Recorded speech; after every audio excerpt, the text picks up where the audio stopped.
In a small rural town in Indiana, the body of a young housewife is found in an isolated field. As the investigation unfolds, the police uncover a shocking scandal involving a Christian priest, an extramarital affair, an abortion, and ultimately a murder.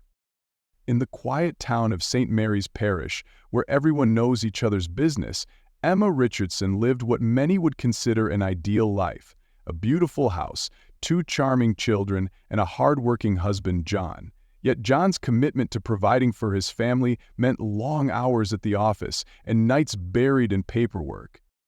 Although Emma was proud of her husband's success, she often felt alone.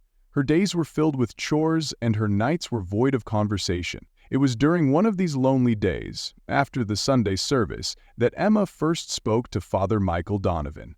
The priest had a calm, understanding presence and seemed genuinely interested in the lives of his parishioners. Emma admired how he always found the right words for those who needed them. Initially, their conversations revolved around the sermon or the latest community event, but over the weeks, they grew deeper. Father Michael began asking about Emma's well-being, and she opened up in ways she hadn't with anyone else. She confessed her loneliness, how John was never around, and how she felt like just another piece of furniture in her own home. Father Michael listened attentively, offering comfort where he could. Soon, their meetings became a regular occurrence. They met in the priest's office at the church, where the walls seemed to insulate them from the rest of the world. What began as innocent talks about faith and family slowly turned into something neither of them expected.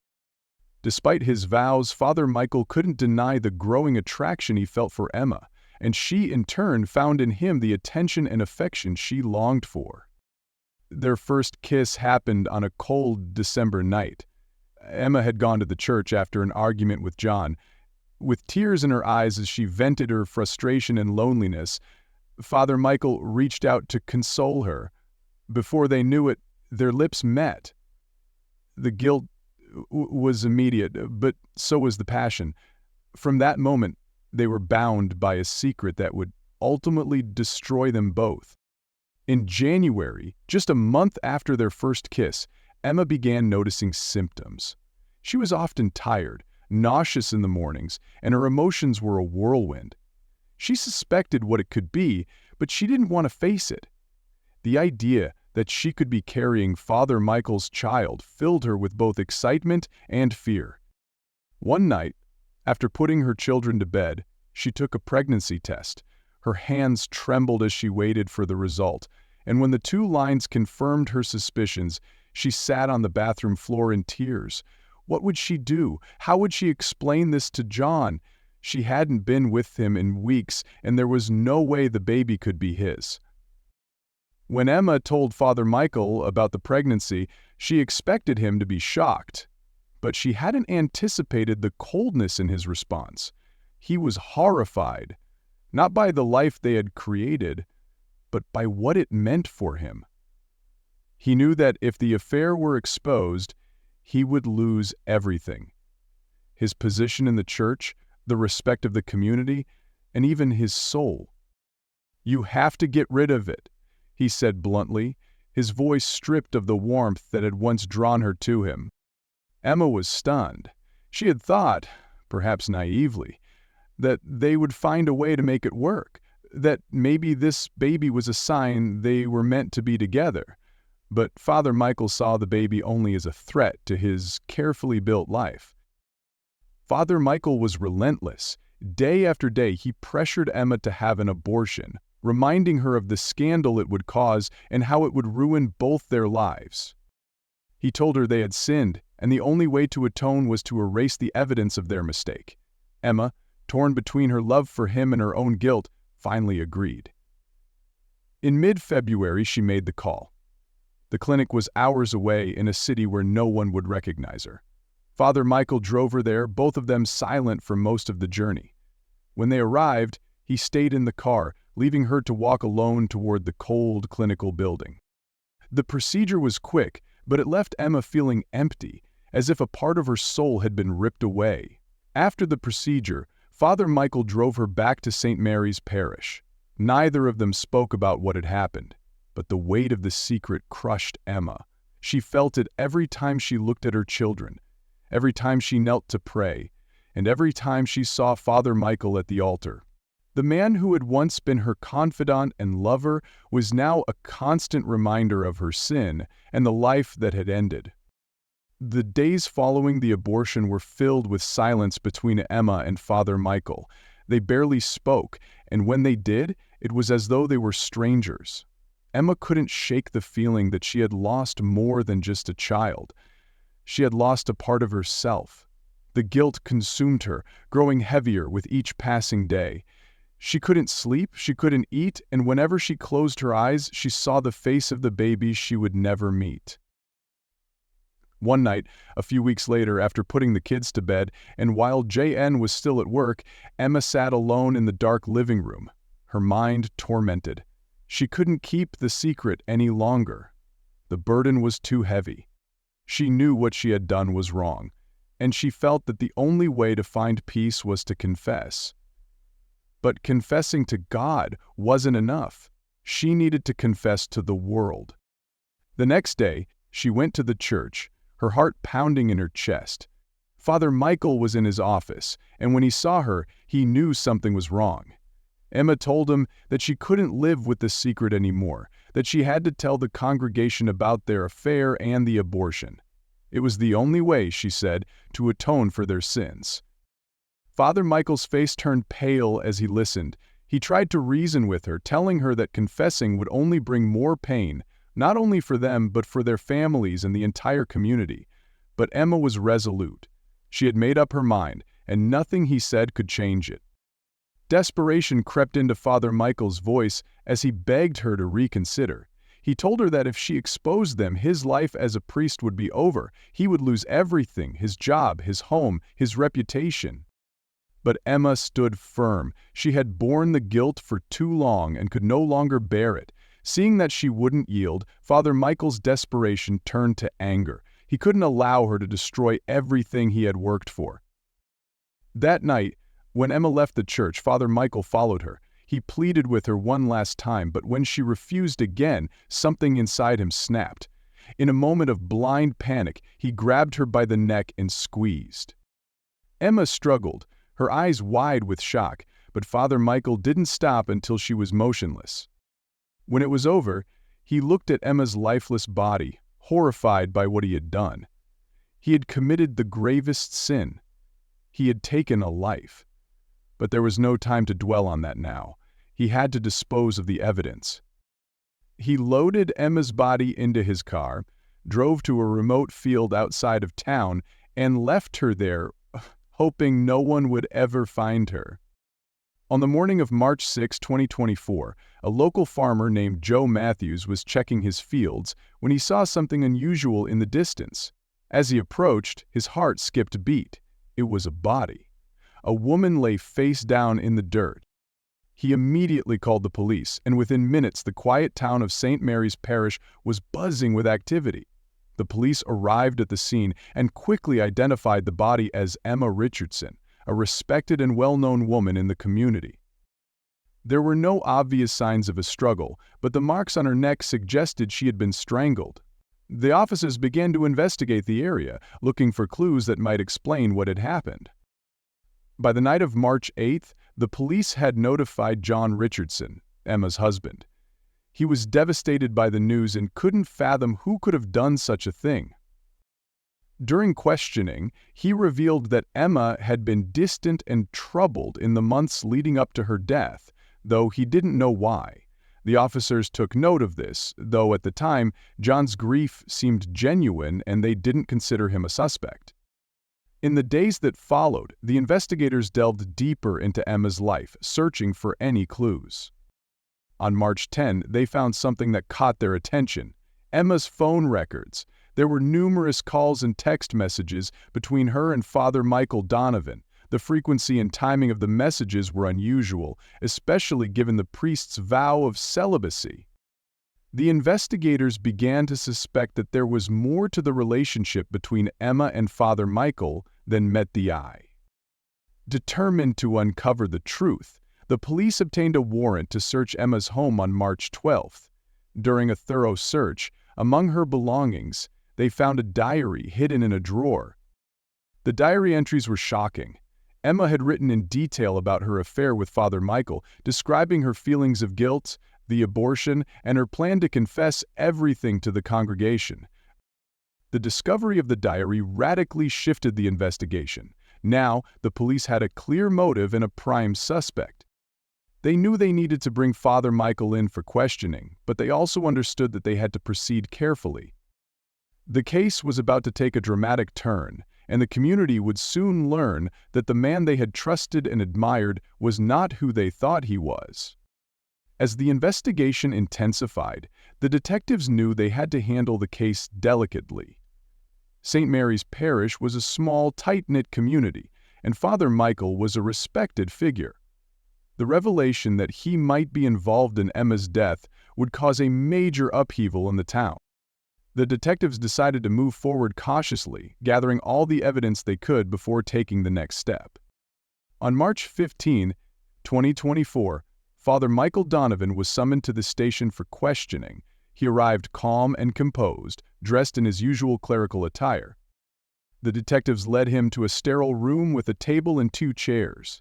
They offered him a cup of coffee, which he politely declined.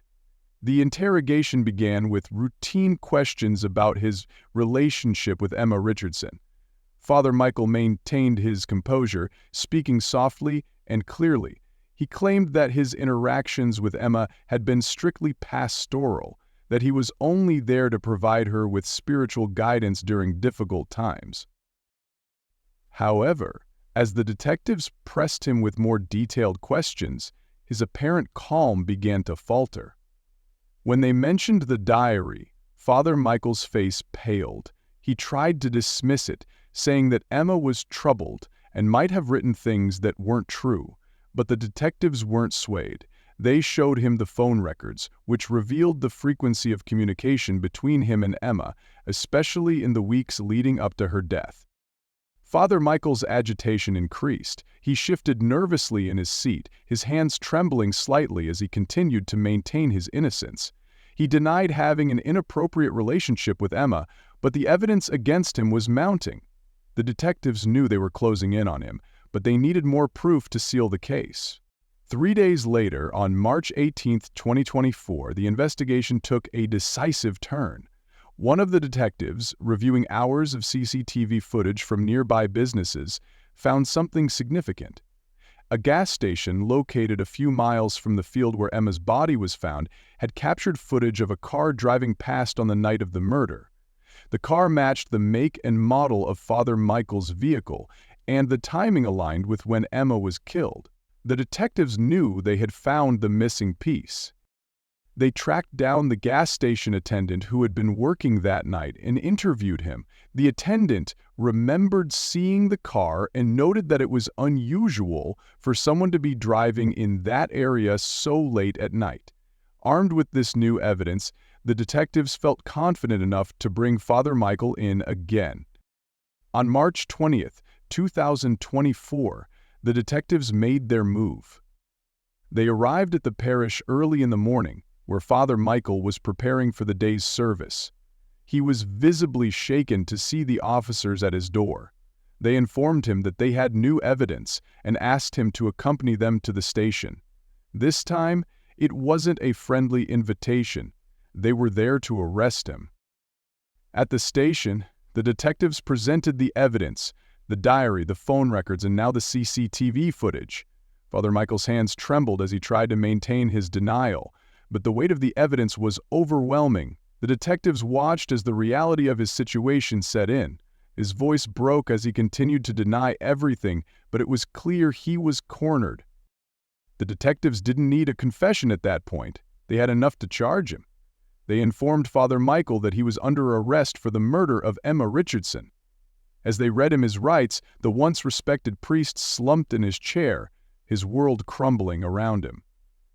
The man who had once stood in the pulpit, preaching morality and righteousness, was now led away in handcuffs. His fall from grace was complete. The news of Father Michael's arrest spread quickly through St. Mary's Parish. The community was in shock. Many couldn't believe that the man they had trusted with their confessions and faith could be capable of such a crime.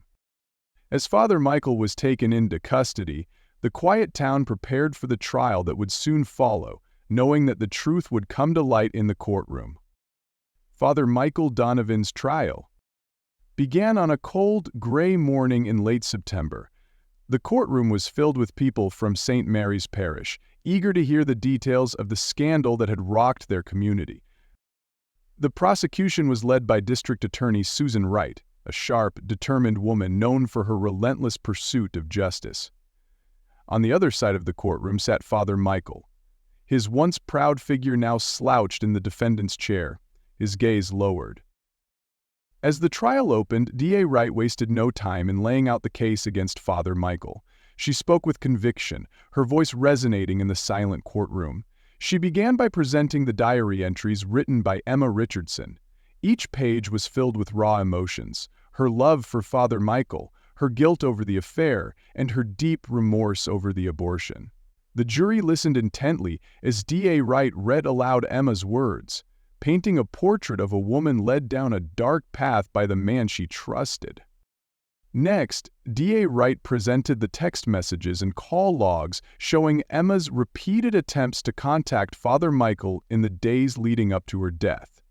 The messages were desperate, filled with confusion and sorrow. Emma was clearly struggling, and Father Michael had ignored her, leaving her to face the consequences of their actions alone. The jury saw the pattern of communication, how Emma's messages became increasingly frantic over time, and how Father Michael's responses were cold and dismissive.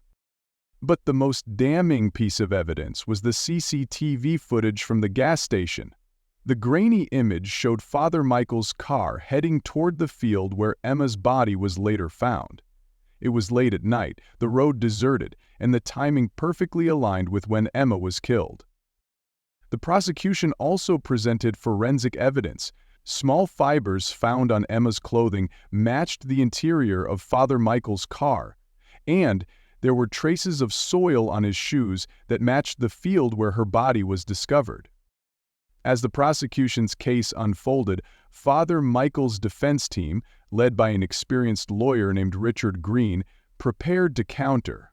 When their turn came, Green rose and addressed the jury in a calm, almost soothing tone.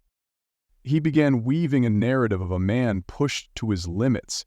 He didn't deny the affair. It was clear from the evidence that there had been a relationship between Emma and Father Michael, but Green argued that Emma had become mentally unstable after the abortion, pushed to the brink by guilt and sorrow.